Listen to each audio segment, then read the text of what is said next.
देखिए 35 नंबर प्रश्न पर ध्यान दीजिए। सवाल में है कि आय व्यय खाता और चिट्ठा बनाना, इसमें आपको क्लोजिंग बैलेंस शीट तक बनाना है। ठीक है, सवाल में कहता है कि सिटी क्लब के प्राप्ति एवं भुगतान खाते से 31 मार्च 2019 को समाप्त होने वाले वर्ष के लिए आय व्यय खाता एवं चिट्ठा बनाइए। इनकम एंड एक्सपेंडिचर अकाउंट भी बनाना है और बैलेंस शीट भी बनाना है। सवाल में प्राप्ति भुगतान खाता जो दिया हुआ है, इसमें आपको स्पष्ट क्लियर कर दिया है कि आयगत प्राप्ति कितना है और आयगत भुगतान कितना है। ऊपर में जो 3 आइटम के नीचे चौथा आइटम से जो दिया हुआ है वो आयगत प्राप्ति क्लियर कर दिया ना, कि आयगत प्राप्ति के अंतर्गत 4-5 आइटम है, जिसमें चंदा, interest on securities, cricket, tennis और सनराइज। और भुगतान साइड में भी ऊपर में 4 आइटम को छोड़ के नीचे जितना भी आइटम है वो आयगत भुगतान है। स्पष्ट क्लियर लिख दिया है कि ये आयगत भुगतान है। तो आय व्यय खाता बनाते समय सिर्फ आयगत प्रकृति का मद ही इनकम एंड एक्सपेंडिचर में जाएगा, बाकी तो नहीं जाएगा। यानी ये सवाल और क्लियर कर दिया है कि नीचे वाला जो आयगत प्रकृति का मद है वही आपको इनकम एंड एक्सपेंडिचर में जाएगा, उससे ऊपर वाला तो नहीं जाने वाला है। क्लियर है? उसमें कुछ एडजस्टमेंट आपको एडजस्ट करना है। जो वर्तमान वर्ष का अगर बाकी है तो उसको जोड़िए, अगर अगले पिछले वर्ष से संबंधित कोई दे दिया गया है तो उसको घटा लीजिए। यही बात है ना। तो देखिए क्या है, इसमें आपको बनाना है income and expenditure account, income and expenditure account for the year ending, for the year ending. क्या तारीख को वर्ष क्लोज हो रहा है? 31 मार्च 2019। 31 मार्च 2019 आपको बनाना है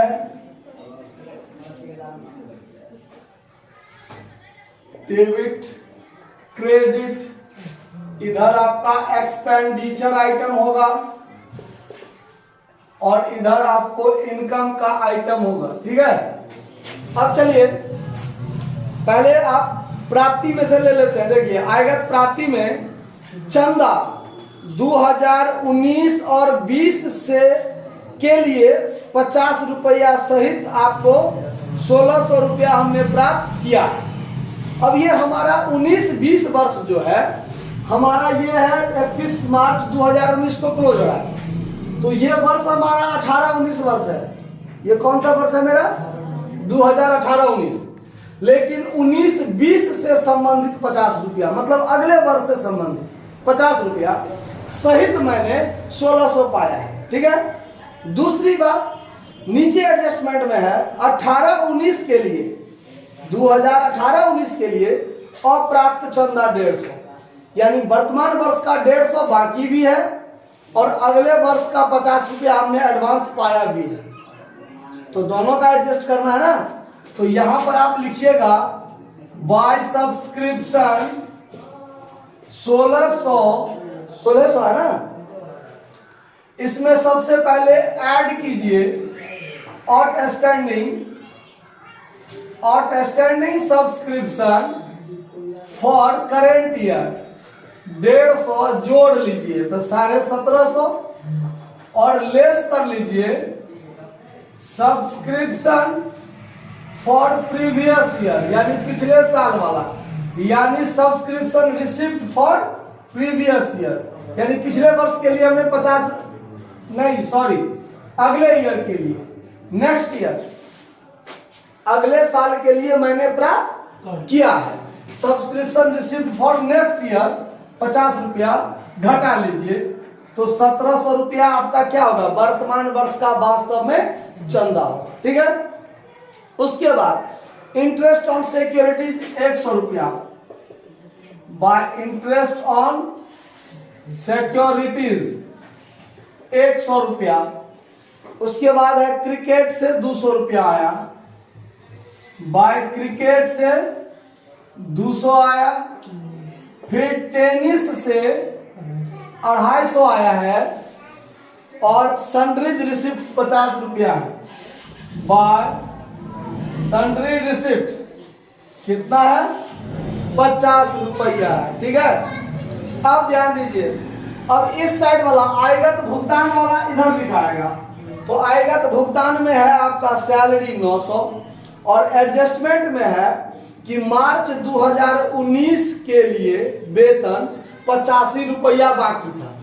31 मार्च 2019 को खत्म हुआ तो मार्च 19 का बाकी है, यानी वर्तमान वर्ष का बाकी है। तो यहां पर टू सैलरी लिख लीजिए, कितना है 900, सैलरी कितना है, इसमें ऐड कर लीजिए आउटस्टैंडिंग सैलरी यानी वर्तमान वर्ष का 85 रुपया, तो 985 रुपया हो जाएगा।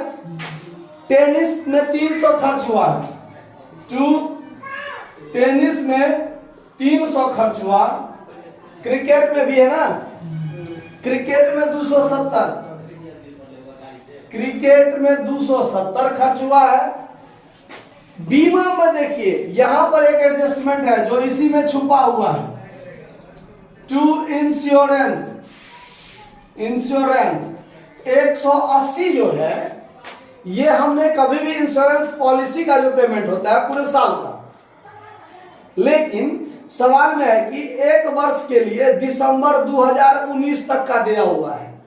इसका मतलब है क्या कि 1 जनवरी 2019 से लेकर 31 दिसंबर 2019 तक का 180 रुपया हुआ ना, एक साल के लिए 180 दिया जो 31 दिसंबर 2019 तक का हमने दे दिया है।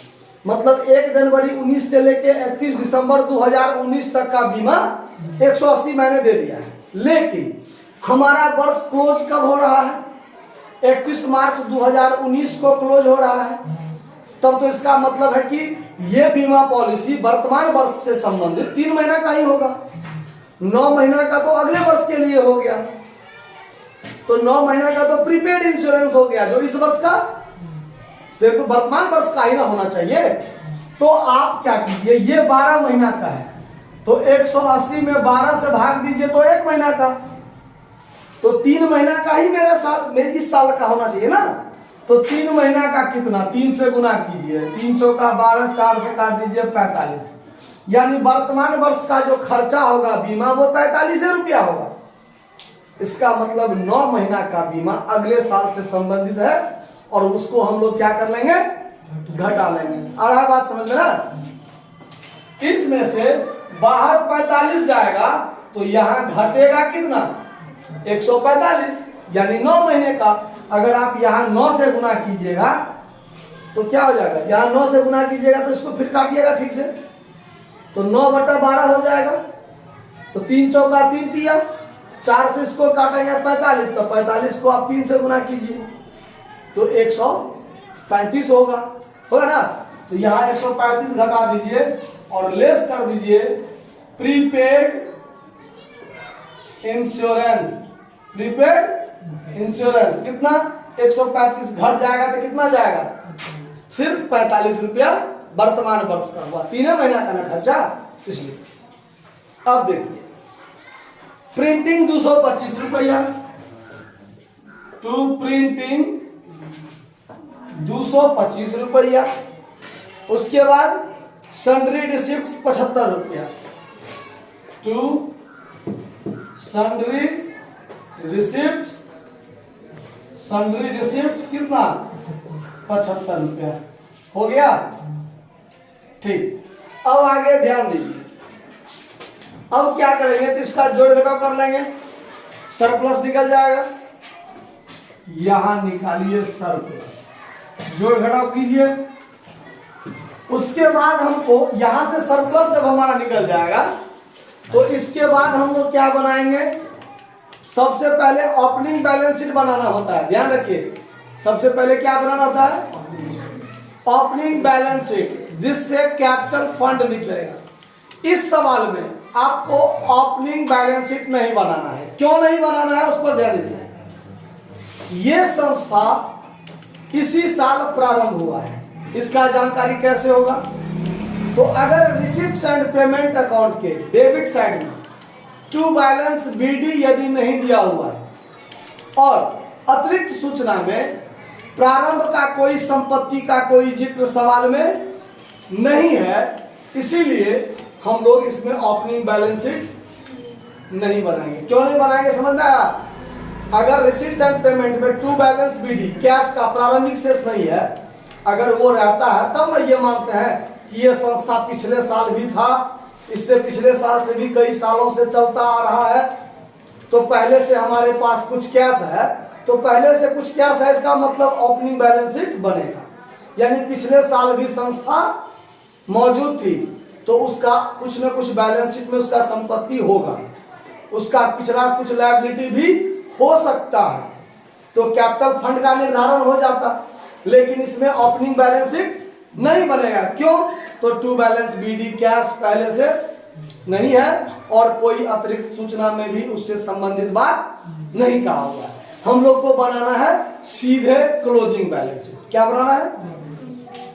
तो यहां हम लोग बनाएंगे सीधे closing balance sheet as on 31/3/2019। Balance sheet का फॉर्मेट खींच लीजिए। इधर लायबिलिटीज अमाउंट, एसेट्स अमाउंट, इसका जोड़ घटा करके क्या निकला? सरप्लस 400। इसका सरप्लस कितना निकला? 400। टोटल का जोड़ कितना हुआ? 2300। यहाँ 2300, यहाँ 2300 और यहाँ घटाइएगा तो 400 निकलेगा, जो क्या हो जाएगा आपका? सरप्लस। आंसर मिला सरप्लस का? ठीक। अब देखिए, अब यदि हमारे पास पहले से अगर ओपनिंग बैलेंस शीट बनाए रहते तो हमारे पास कुछ न कुछ कैपिटल फंड तो होता। तो यहां सवाल में कैपिटल फंड कुछ भी पहले से, यहां पर कैपिटल फंड पहले से कुछ नहीं है। अगर रहता तो इसमें हम लोग सरप्लस जोड़ते कितना? 400। तो कैपिटल फंड हमारा जोड़ के जो आता वो होता। तो कैपिटल फंड अगर पहले से कुछ नहीं है तो हमारा जो ये सरप्लस हुआ यही हमारा कैपिटल फंड माना जाएगा। समझ में आया? तो वो हो गया 400। उसके बाद लायबिलिटी साइड में ध्यान से देखिए, यहां पर आउटस्टैंडिंग सैलरी 85 रुपया है, तो ये लायबिलिटी में आ जाएगा आउटस्टैंडिंग सैलरी कितना? 85 रुपया। उसके बाद पूंजीगत प्राप्ति जो है, भवन के लिए दान, life membership fee, match fund में यदि रुपया बचेगा, ये चीज कहां लिखाता है? लायबिलिटी साइड में। आइए लिखते हैं liability side. Donation for building, donation for building कितना रुपया है? 25,000। ये हो गया। लाइफ मेंबरशिप फी 2500 रुपया है, ये हो गया 2000 है, 2000। उसके बाद मैच फंड, मैच फंड कितना रुपया है? 5000। अब मैच एक्सपेंस देखिए कितना है इस साइड, भुगतान साइड में मैच एक्सपेंस भी है ना 450 और मैच फंड भी है। अगर कोई रिलेटेड फंड है तो उससे रिलेटेड जो खर्चा होगा वो फंड में से घटेगा। तो 5000 में से 450 क्या कर दीजिए? 4550 बचेगा। हो गया। अब इससे संबंधित बात इसमें, हाँ एक बात और है, चंदा जो अगले वर्ष 19-20 के लिए 50 रुपया सहित है ना? तो इसका मतलब हम एडवांस सब्सक्रिप्शन भी हमको मिला है। क्या मिला है? 2019-20 से संबंधित कितना रुपया? तो लायबिलिटी साइड में इतना बात होगा, इससे ज्यादा बात कोई नहीं है। ठीक है। एसेट साइड में आइए, एसेट साइड में क्या सब होगा देखिए। भुगतान साइड में बिल्डिंग है 20,000 का, जो पूंजीगत प्रकृति का है। बिल्डिंग कितना? 20,000। उसके बाद मैच एक्सपेंस का काम कर दिया। फर्नीचर है 1050, फर्नीचर 1000, इन्वेस्टमेंट भी है कितना का 9000 का, इन्वेस्टमेंट कितना का 9000 का। चलिए हो गया ना। अब देखिए प्रीपेड इंश्योरेंस संपत्ति होता है, क्या होता है? प्रीपेड एक्सपेंस कोई भी हो, इंश्योरेंस 135 रुपया का, कितना का? यहां जो आपने प्रीपेड इंश्योरेंस घटाया था, अगले वर्ष का खर्चा हमने इसी वर्ष दे दिया है, तो वो तो हमारे लिए प्रीपेड एक्सपेंस हुआ। प्रीपेड एक्सपेंस क्या होता है? संपत्ति होता है। प्रीपेड इंश्योरेंस 135 रुपया संपत्ति हो गया, समझ आया बात? वर्तमान वर्ष का अदत्त चंदा 150 है ना, वर्तमान वर्ष का अदत्त चंदा यहाँ आउटस्टैंडिंग सब्सक्रिप्शन लिख लीजिए कितना 150 रुपया। उसके बाद कैश, अंत में देखिए बाय बैलेंस शीट 1750 कैश है ना? कैश कितना 1750, समझ में बात? संपत्ति में भी सारा आइटम हो गया। अब इससे संबंधित कोई बात नहीं बचा हुआ है। इस दोनों साइड जोड़िए, दोनों साइड यदि बराबर हो गया तो सवाल पर विजय प्राप्त हो गया। ठीक है, तो जोड़ा जाए, देखिए कितना होता है, जोड़ के फटाफट। 32,050, इस साइड में 32,085, 32,085, तो इधर भी 32,085 होना चाहिए, इधर भी 32,085, आंसर है 32,085। इधर भी जोड़ कर देखिए 32,085 हो जाएगा, नोट कर लीजिए, धन्यवाद, हो ही जाएगा।